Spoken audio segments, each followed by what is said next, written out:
NASA Ames Research Center, Moffett Field, California. On December 5th, 2011, astronomers working with the Kepler Space Telescope announced the discovery of a planet they called Kepler 22b, orbiting within what's known as the habitable zone of a distant star.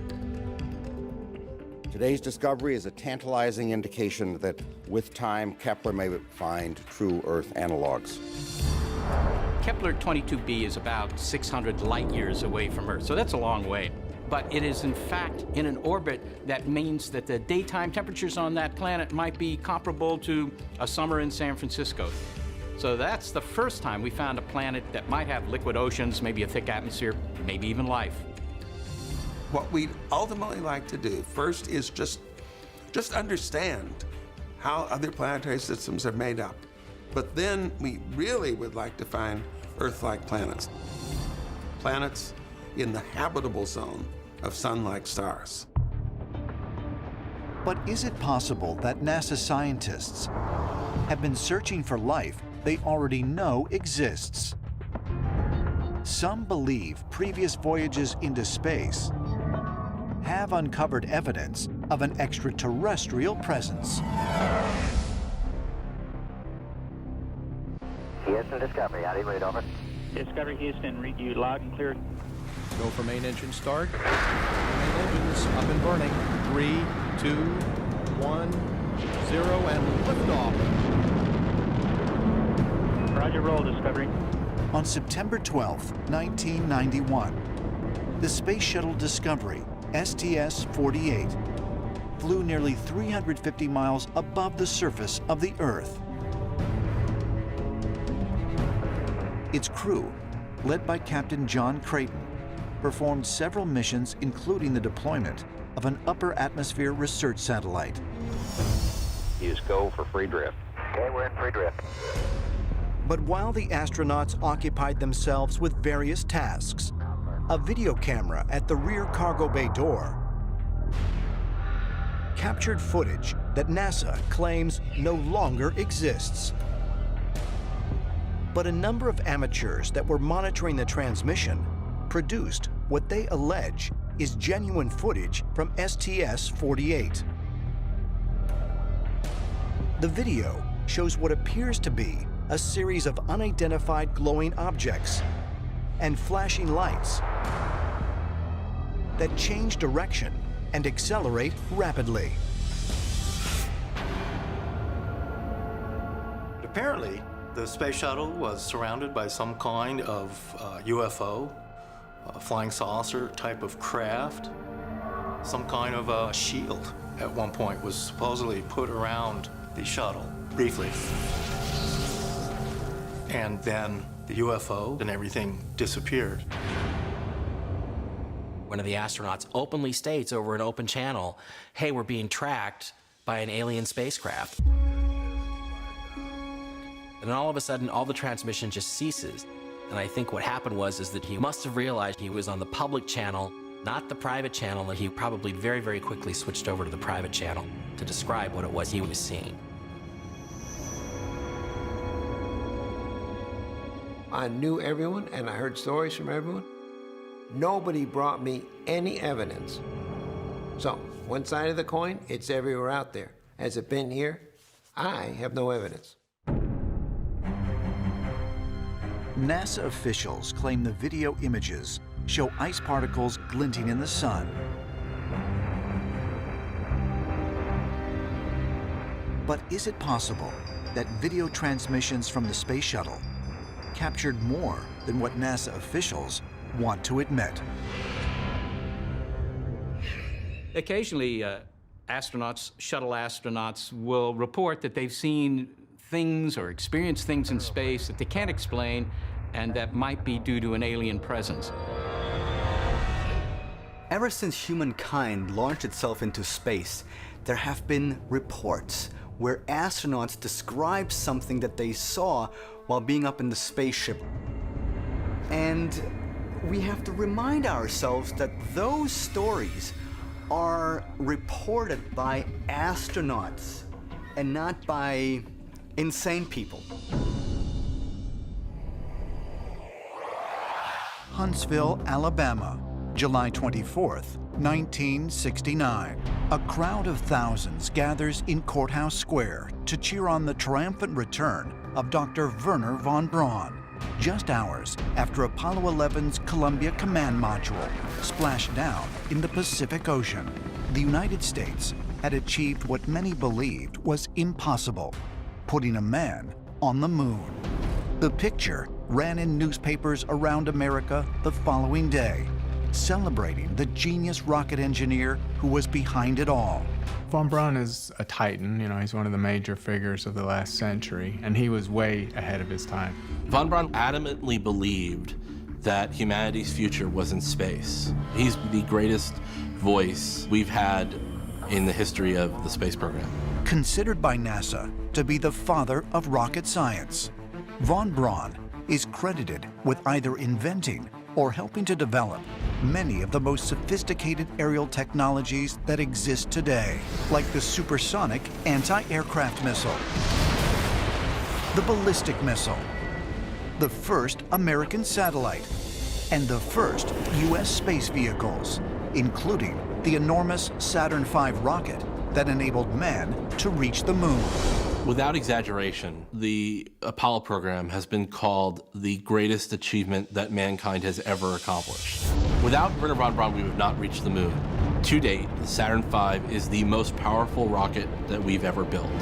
Von Braun's incredible engineering feats were matched only by his all-consuming crusade to send man into space. But who exactly was this engineering genius with such extraordinary visions for the future? Wernher von Braun was born March 23, 1912, in a small town in eastern Prussia, the second of 3 sons. Wernher grew up a child of wealth and privilege, but while he was born into an accomplished family, Wernher's keen intellect and unusual passions stood out. His father once said, "I don't know where his talent comes from," and stated on more than one occasion that he considered his son a mystery. Wernher von Braun was multi-talented. Both sides of his brain were working. He could think about technical things and imagine rocketry and space travel, but he was an accomplished musician. And these traits manifested very early. I think his parents knew by the time he was 4 or 5 that he was very special. His mother gave him a telescope when he was young, and he looked at the moon and said, "I want to go there. I want to build the machine that will go to the moon." And of course he did half a century later. The achievement of putting a man on the moon is something that was, at the time, really almost impossible and almost unthinkable. Wernher von Braun was obsessed with going to the moon and going to Mars from the time he was a little boy, and that was his destiny. In his teens, von Braun wrote papers on orbital flight, and by the incredibly young age of 20, he was named the head of Germany's rocket program by Army Artillery Officer Captain Walter Dornberger. When he worked towards one of his goals, he would apply himself and master a subject in very short order. He had been trained as an engineer, and doing a PhD in physics is not trivial. And he got his PhD at an age when most German students were still undergraduates. But how is it that Wernher von Braun, whose contemporaries included such scientific geniuses as Nikola Tesla, Robert Oppenheimer, and Albert Einstein, was so far ahead of everyone when it came to rocketry? And what was behind his obsession to travel to the stars?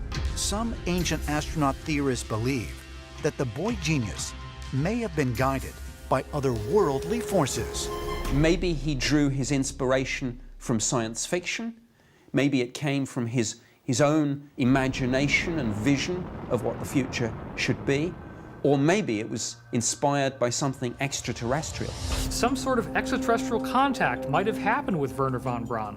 Something or someone might have reached him and saw where we needed to go as a civilization and gave him the tools and the insights that he needed to be able to build our way out into space. Some have suggested that people like Albert Einstein, Tesla, that they've had this extraterrestrial intervention, that they have had access to this abundance of knowledge. And the question has arisen, did Wernher von Braun, was he also one of them? Because the vision he had, the ideas were incredible for their time. On February 19, 2015, NASA's Dawn spacecraft sent back to Earth images of mysterious bright lights reflecting off the surface of a dwarf planet called Ceres. While some scientists have suggested that the lights are the result of something natural, like an ice field or escaping gas, higher resolution images have failed to uncover the true cause of the reflections. 4 months later in June, the Dawn spacecraft captured even more incredible images. Images that reveal what looks like a 3-mile-tall pyramid. These are possibly technological structures. So this brings up the question, is it possible that these were built by extraterrestrials? Instead of looking at the creation myths from Sumer as mythology, maybe this is scientific data that we should be revisiting. Might further exploration of Ceres reveal evidence that it once served as refuge for the survivors of an alien war? Ancient astronaut theorists say yes, and claim that according to the Sumerian texts, these warring extraterrestrial factions also took refuge on another planet, Earth. And they propose that stories found throughout the world of gods waging battle in the skies suggest that this otherworldly conflict continued once the survivors reached their new home planet. All over the world, we're seeing evidence of these ancient wars that took place. They took place in Greece, they took place in Norse mythology, all throughout Mesoamerican symbolism. And consistently, what we're seeing is some sort of battle for control over the Earth. When you look at many of these ancient tales, it would seem to be that the gods are warring amongst themselves over us. This lends to an intriguing possibility that we are the descendants of the winners, and that there are certain groups that are pushing for us and really rallying because, in fact, we are their direct descendants. They created us through some sort of genetic engineering. And then there's other factions that want to wipe us off the face of the Earth completely, and those wars may still be being fought right now.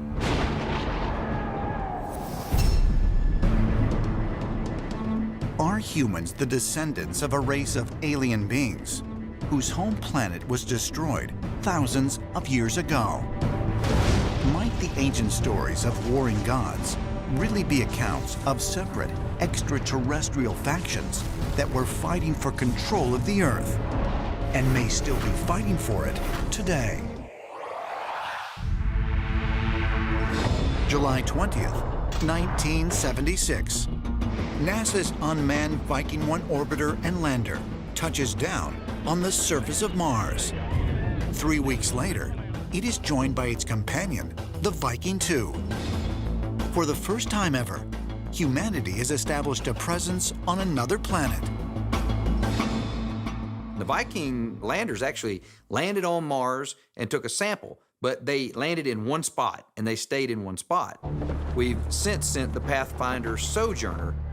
For the first time, we have a system on Mars that if we see something shiny over there and we want to go check it out, we'll send the rover and get a very close look at it, take samples, get high-definition video from it, and that is a very good start for figuring out where people need to go when we get ready to send them there. In 2012, the Curiosity rover landed on Mars's Gale crater. It was the most ambitious Mars mission flown by NASA to date. Touchdown confirmed. Proceed on Mars. One of its objectives was to gather data that will help scientists determine what is needed to make the planet more habitable for human exploration.